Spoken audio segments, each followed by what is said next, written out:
देश बिक जाएगा। कहाँ जा रहे आरू? शॉपिंग करने। शॉपिंग करने जा रहे हैं, देखते कहाँ क्या चीज़। बाहर फ़ोन नहीं निकाल सकती वरना फ़ोन गायब हो जाएगा हाथ से। कितनी बार दिखाएगी? इसकी हालत कैसी हो जाएगी? तभी तो गुजरात में बोल दिया है। पापा के साथ है, आ गए पापा। भीड़ मंजन जा रहे हैं, भीड़ मंजन। तो अभी हम आए हैं बापूनगर 4 रास्ता के पास, जो भीड़ मंजन मार्केट है ना, वहाँ पर। ये हमारे घर से पास में ही है। 10 से 15 रुपए लगते हैं हमारे घर से किराए के इसके। और हम लोग है ना सब आए थे क्योंकि इतने दिन से कहीं निकल नहीं पाए थे। और सबसे ज़रूरी तो हमको हमारी मम्मी के लिए कुछ सामान खरीदना था, जो कि मम्मी बहुत सालों से लेना चाह रही थी, लेकिन वही है कि वो अकेले कैसे जाएं। और सच बताऊं तो मेरी मम्मी ने कभी इस तरह से कोई शॉपिंग की ही नहीं, क्योंकि घर की शॉपिंग ना हमेशा हम ही करते थे। और जब यानी मेरी दोनों बहनों की शादी हो गई तो फिर मैं करती थी। और वैसे मैं और मेरी बीच वाली बहन ही ना ज़्यादातर घर की कोई भी यानी शॉपिंग होती थी दिवाली की या कपड़ों की, तो ज़्यादातर हम ही लोग करते थे। तो बस मम्मी हम लोगों के भरोसे ही आज तक बैठी थी कि लड़कियां आ जाएंगी तब मैं ये सामान मंगवाऊंगी। तो हम लोग आज जा भी नहीं रहे थे मार्केट, लेकिन फिर दीदी बोली कि चल जाके आते हैं, क्योंकि अब 1-2 दिन में हम लोग चले जाएंगे। तो फिर है ना हमने सोचा कि चलो जाके आते हैं। तो हम लोग जल्दी जल्दी से निकले, क्योंकि फिर अभी घर जाके काम भी करना है, खाना भी बनाना है। तो फटाफट से आए हैं और यहाँ पे कुछ अपनी ज़रूरत की चीज़ें भी खरीदेंगे और कुछ मम्मी के किचन के लिए हम लोग आए थे स्पेशली खरीदी करने। तो यहाँ पर हमको ना एक ये चीज़ जो होती है ना बहुत अच्छी लगी। अब इसका नाम तो मुझे नहीं पता है कि क्या कहते हैं, लेकिन इसको डोर के नीचे लगाते हैं ताकि कोई कीड़े मकोड़े ना आ जाएं। कीड़े मकोड़े से ना सेव करने के लिए, चूहों से सेव करने के लिए आई थिंक इसको लगाते हैं। मैं तो इसी पर्पज़ से लेके आई हूँ कि बारिश के टाइम पे जो कीड़े आ जाते हैं ना लाइट के दरवाजे के नीचे से, वो ना आ सकें। तो यहाँ पर है ना 2-2 हम लोगों ने ले लिए थे, मैंने और मेरी बहन ने, दोनों ने ही। और बहुत ही रीज़नेबल प्राइस में मिले थे। 30 रुपीज़ के ये दे रहे थे। पहले मुझे लगा कि 300 रुपीज़ के हैं, लेकिन उन्होंने बाद में बोला कि नहीं 30 रुपीज़ के हैं। तो हम दोनों बहनों ने 2-2 ले लिए, क्योंकि गाँव में ना ये चीज़ें बहुत ज़्यादा काम की होती हैं। बारिश के टाइम पे या फिर कीड़े मकोड़े बहुत ज़्यादा आ जाते हैं, मेरे घर में तो बहुत ही आते हैं। तो ये हम लोगों ने, दोनों बहनों ने खरीदे हैं और बहुत ही लाइट वेट थे। बैग में किसी भी कोने में रख के आराम से हम इनको ला सकते हैं। तो अभी तो मैंने आप लोगों को बता ही दिया, जब घर पहुंचूंगी तब भी आपको सारी चीज़ें दिखाऊंगी। और कुछ ज़रूरत की चीज़ें भी थी, कुछ हमारे ड्रेस वगैरह भी हम लोगों ने यहाँ से लिए हैं। तो जो चीज़ें शॉपिंग की है वो बाद में बताऊंगी कि क्या क्या लिया है। और सबसे पहले तो ना हम लोग अभी बस मार्केट को देख रहे हैं, और ये मार्केट काफ़ी बड़ी मार्केट है। अगर आप पैदल चल के शॉपिंग करोगे ना तो बच्चों के साथ में तो बहुत दिक्कत आने वाली है, और बच्चे तो थक जाएंगे, क्योंकि मेरे आरू मोलू रोने लगे थे। और यहाँ पे अभी मैं ले रही हूँ अपनी मम्मी के लिए सॉक्स, क्योंकि मेरी मम्मी को डॉक्टर ने कहा था ना कि आपको पैर ज़मीन पर टच नहीं करना है। तो जो डॉक्टर चप्पल आती है ना, जो डॉक्टर ने बताया था कि डॉक्टर स्लीपर इनको पहनानी है, तो वो तो मैंने मंगवाई थी, वो मैंने मम्मी को दे दी। और अभी 3 जोड़ी में सॉक्स भी लेकर गई उनके लिए, ताकि वो आराम से साल भर चला लें। और यहाँ पर मैं कर रही हूँ अपनी आरू के लिए कुछ हेयर पिन और हेयर बैंड की शॉपिंग। तो यहाँ पे आरू का मुंह फूला हुआ है, बोलती है मुझे नकली ईयरिंग दिलाओ, तो मैंने मना कर दी। अरे वाह आरू वाह। अब अच्छी लग रही है, चूड़ा अच्छा लग रहा है आरू का, है अच्छी है ना। चलो तो उसको ना मैंने थोड़ी सी चीज़ें दिलाई ताकि वो खुश हो जाए। अब नकली ईयरिंग उसको कैसे पहना सकती हूँ, अभी अभी तो मैंने उसके कान छिदवाए हैं, फिर पकने का भी डर हो जाता है। तो बच्चे हैं, बच्चे तो जिद करते ही हैं। और मोलू यहाँ पे बहुत बुरी तरह से थक चुका है, तो ना अंदर दुकान पे जाके मोलू के लिए मैं स्टूल मांगूंगी ताकि मोलू को बिठा सको। और यहाँ पे देखिए 650-600 रुपये में पूरे सूट मिल रहे थे अम्ब्रेला, और ये काफ़ी अच्छे थे, रीज़नेबल थे। लेकिन हम लोग को ना अम्ब्रेला लेने नहीं थे। अहमदाबाद में कपड़ा बहुत सस्ता मिलता है अकॉर्डिंग टू आगरा। और यहाँ पे ये कुर्तियाँ हैं जो कि 400-400 रुपये की मिल रही थी, और यही कुर्तियाँ हैं ना हमारे वहाँ पर 1000 से ऊपर ही मिलती हैं। सो यहाँ पर है ना कपड़ा बहुत सस्ता होता है, जैसा कि मैं हर बार बताती हूँ। और जाती हूँ तो मन करता है कि काफ़ी सारी शॉपिंग कर लूँ, लेकिन नहीं कर सकते क्योंकि हमारे पास लगेज बहुत ज़्यादा हो जाता है। बच्चों की ही चीज़ें इतनी हो जाती हैं ना कि फिर हम सोचते हैं कि क्या खरीदें क्या ना खरीदें। तो यहाँ पर अभी हम दोनों ही बहनें देख रहे हैं सूट वगैरह, सोच रहे थे कि लेकर जाएं कुछ। और यहाँ तो वैसे भी आप देख रहे हो किसी ने भी स्वेटर नहीं पहना है, यहाँ तो हमेशा नॉर्मल सा ही मौसम रहता है। जनवरी के टाइम पे थोड़ी बहुत ठंडी, एक स्वेटर की ठंडी पड़े तो पड़े, वो भी सुबह शाम की रहती है, दोपहर में तो कोई स्वेटर पहनता ही नहीं है। कुछ मेरे जैसे अपवाद होते हैं वही पहनते हैं। तो यहाँ पर अभी हम लोग सूट वगैरह पहन के देख रहे थे। हमने बोला ट्रायल रूम नहीं है, तो उन्होंने मना कर दी कि हमारे वहाँ ट्रायल रूम नहीं है। तो फिर मैंने ऐसे ही चेक कर लिया, क्योंकि हमने उनको बताया कि हम घर जाके वापस नहीं आ सकते हैं, क्योंकि हमको निकलना है 1-2 दिन में आगरा के लिए। तो फिर हम लोग है ना, अगर साइज़ इशू हुआ या कोई भी इशू हुआ तो हम लौटाने नहीं आ पाएंगे। तो उन्होंने बोला ठीक है, आप यहीं पर ऐसे ही चेक कर लीजिए। तो हमारे लिए फिर उन्होंने छूट दे दी। वैसे वो इस तरह से किसी को चेक नहीं करने देते, लेकिन हमारी प्रॉब्लम उनको हमने बताई तो फिर वो उन्होंने एग्री किया। और ये सूट काफ़ी अच्छा लग रहा था। सच बताऊं तो जीन्स के ऊपर ये बहुत अच्छा लग रहा था टॉप, और बहुत ही रिजनेबल प्राइस है। आई थिंक 350-400 रुपये की ये कुर्ती है। सो मुझे बहुत अच्छी लगी, और सेम ऐसी ही मेरी दीदी को भी अच्छी लगी। खमण खा रहे, खमण गुजराती खमण।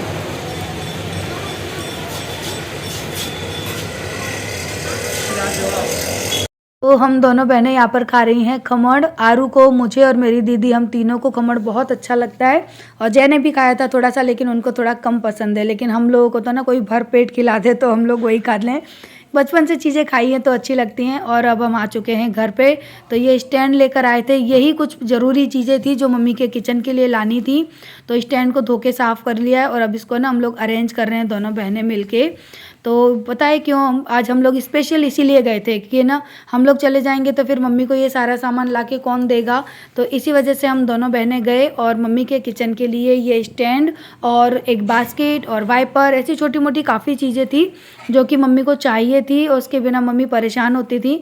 तो ये देखिए, अब है ना मम्मी का किचन एकदम खाली हो जाएगा, क्योंकि है ना प्लेटफॉर्म इतना घिर जाता था, इतना भर जाता था ना, कि हमको काम करने में भी दिक्कत होती थी। और कुछ भी काम करते थे तो एक दो चीज़ें नीचे गिर जाती थी, क्योंकि यहाँ पे ना सारी चीज़ें फैली हुई रहती थी। और जब किचन बना तब हम लोग यहाँ पे थे नहीं, सॉरी किचन नहीं, बाकी घर में जो टाइल्स वगैरह का काम हुआ ना बाहर, तब हम थे नहीं। अगर हम उस वक्त होते ना तो यहाँ पर हम कुछ ऐसे स्लैब वगैरह लगवा लेते जिससे कि मम्मी अपने सामान को अच्छे से ऑर्गेनाइज करके रख सकती।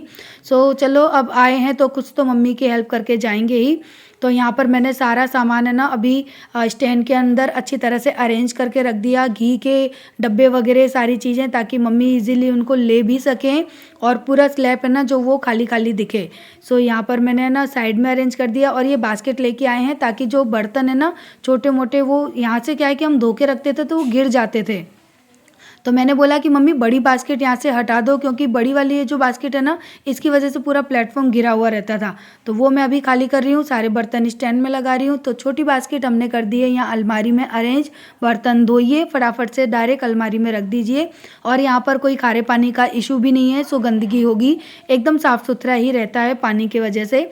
सो देखिए, ये बास्केट मैंने यहाँ खाली की है। अब इस बास्केट को जब मैं हटा दूंगी ना तो पूरी किचन का स्लैब खाली हो जाएगा। और साथ ही में सिलेंडर भी ख़त्म हो गया, तो जैसे कह के मैंने लगवा दिया सिलेंडर। और अब देखिए किचन बिल्कुल खाली हो चुकी है, और काम करने में भी अच्छा लग रहा है, सारी चीज़ें ऑर्गेनाइज भी हो गई हैं। और फटाफट से अब मैंने आटा लगाया और लग गई हूँ मैं रोटियां बनाने सबके लिए, क्योंकि हम लोग चले गए थे ना, तो मम्मी ने सब्जी दाल वगैरह बना ली थी। तो मैंने कहा, तब मैंने मम्मी को मना किया था कि आप मत बनाना, हम लोग जल्दी आ जाएंगे और बना लेंगे। लेकिन कहते हैं ना, माँ तो माँ होती है, हमको उनकी तकलीफ़ का यानी एहसास होता है, तो उनको भी हमारी तकलीफ़ का एहसास होता है। वो जानती हैं कि मेरी बेटियाँ आएंगी थक के, उसके बाद काम करेंगी। तो हमारे आने से पहले ही उन्होंने दाल सब्जी वगैरह सब बना ली थी।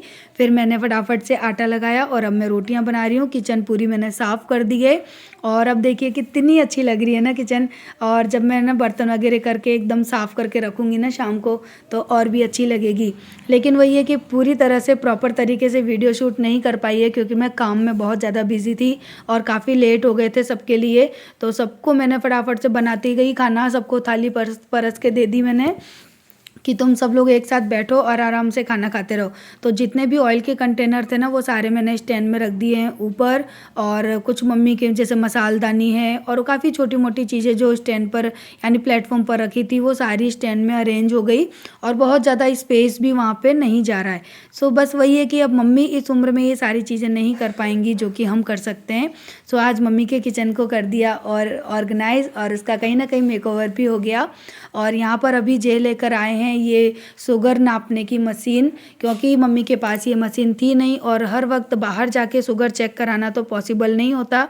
तो जे अभी है ना मेडिकल से इसको लेकर आए हैं और हम लोग अभी चेक कर रहे थे कि इसके क्या क्या फ़ीचर्स होते हैं, क्योंकि मैंने तो सच बताऊं कभी चेक की ही नहीं। जय ने तो की है क्योंकि वो अपने पापा के लिए भी ये मशीन लेकर आए थे, उनके पापा को भी शुगर है।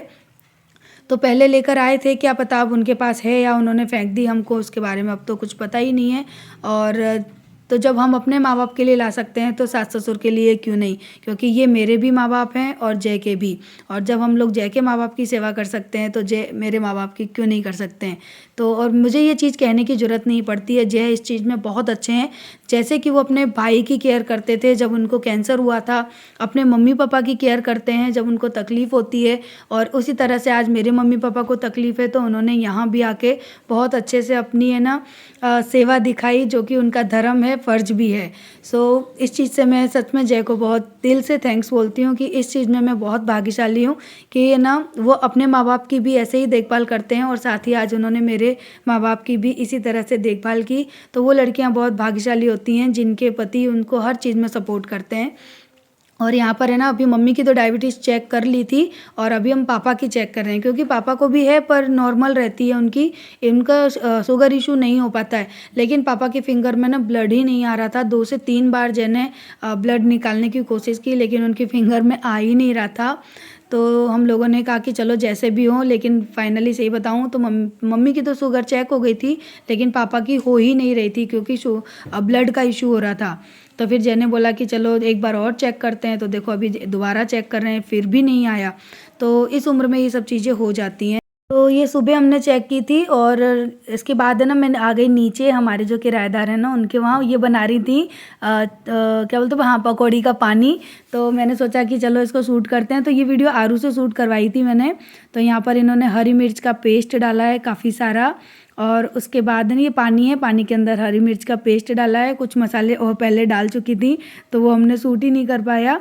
और ये किचन है मेरा नीचे वाला किचन, जिसमें कि हम कभी छोटे छोटे थे, बच्चे थे, तब वही है कि याद तो आ ही जाती है उस चीज़ों की। और ये है लाल मिर्च का पाउडर नहीं बोलेंगे, चटनी बोलेंगे, लाल मिर्च का पेस्ट। और इसके बाद ये जो टाटरी बोलते हैं ना, नींबू के फूल, वो डाले हैं इन्होंने आधा चमचा भर के, क्योंकि इन्होंने तो काफ़ी सारा बनाया है ना, पूरा एक अद्धा भर के बनाया है। सो इन्होंने यहाँ पे डाली है अभी टाटरी। तो मैंने भी पहली बार देखा कि पकौड़ी का पानी कैसे बनता है, यानी पानी के बतासे जो बोलते हैं, गोलगप्पे बोलते हैं, काफ़ी अलग अलग नाम होते हैं अलग अलग जगहों पे। तो यहाँ पर अब डालेंगी ये काला नमक, 1 चम्मच भर के बड़ी वाली काला नमक डाल दिया। उसके बाद ना डालेंगी जो प्लेन नमक आता है ना, सादा वाइट नमक, वो डालेंगी इसके अंदर। और सारी चटनी वगैरह है ना, ये सब खुद ही बनाती हैं, घर पे बनाती हैं, बड़ी साफ़ सफाई से बनाती हैं। और यहाँ पे डाला है इन्होंने 2-2.5 चम्मच के करीबन यहाँ पे डाल दिया है नमक वाइट वाला, और इसको भी अच्छी तरह से मिक्स करेंगी। उसके बाद मिक्सी में पीस रही हैं जीरा। तो ना हम लोग इनका काम देखते थे ना, इनके काम को देख के बड़े हम लोग इम्प्रेस होते थे कि कितनी क्लीनिंग से काम करती हैं। और मुझे मेरे इस किचन को देख के बड़ी याद आ रही है, क्योंकि ये किचन है ना वही हमारा बचपन का किचन है। और यहाँ पे उन्होंने डाला है ग्रीन वाला फूड कलर, और अब हो गई एकदम ताज़ा ताज़ा सा पानी। आपको लग रहा होगा कि हाँ अब हो गया पकौड़ी का पानी बिल्कुल रेडी। तो वही मैंने भी फर्स्ट बार देखा कि इस तरह से होता है। फूड कलर तो ये कि डालो ना डालो वो अपनी इच्छा है, वो एक कलर के लिए होता है, उससे टेस्ट में कोई अंतर नहीं आता। और यहाँ पे डाला है इन्होंने काफ़ी सारा हरा धनिया, और एकदम फ्रेश हरा धनिया साफ़ करके इन्होंने डाल दिया। और उसके बाद शायद अभी जीरा पाउडर डालना बाकी है, तो देखते हैं कि अब इसके आगे क्या डालती हैं, क्योंकि वीडियो मैंने शूट नहीं की थी। अगर मैं शूट करती ना तो मुझे वॉइस ओवर करने की ज़रूरत ही नहीं पड़ती। सो यहाँ पर अभी ये पीस रही हैं जो भुना हुआ जीरा होता है वो। तो काफ़ी सारा इन्होंने भुना हुआ जीरा पीस लिया है और इसको भी ऐड कर देंगी पानी के अंदर। तो ये हो गया यहाँ पर पानी पकौड़ी का रेडी। तो चटनी वगैरह की रेसिपी तो शूट नहीं कर पाई मैं, नहीं तो मैं वो भी शूट करती कि लाल जो मिर्च की चटनी होती है और हरी मिर्च की चटनी होती है ना, वो कैसे बनाती हैं। और क्या पता अब दोबारा हम जाएंगे तो ये हमको मिलेंगी कि नहीं, क्योंकि ये मम्मी बता रही थी कि ये घर खाली करके जा रहे हैं। और ये रहा मेरा किचन, पूरा किचन दिख गया था ना थोड़ा सा, तो क्या पता अब ये दोबारा हमको मिल भी पाएंगी या नहीं।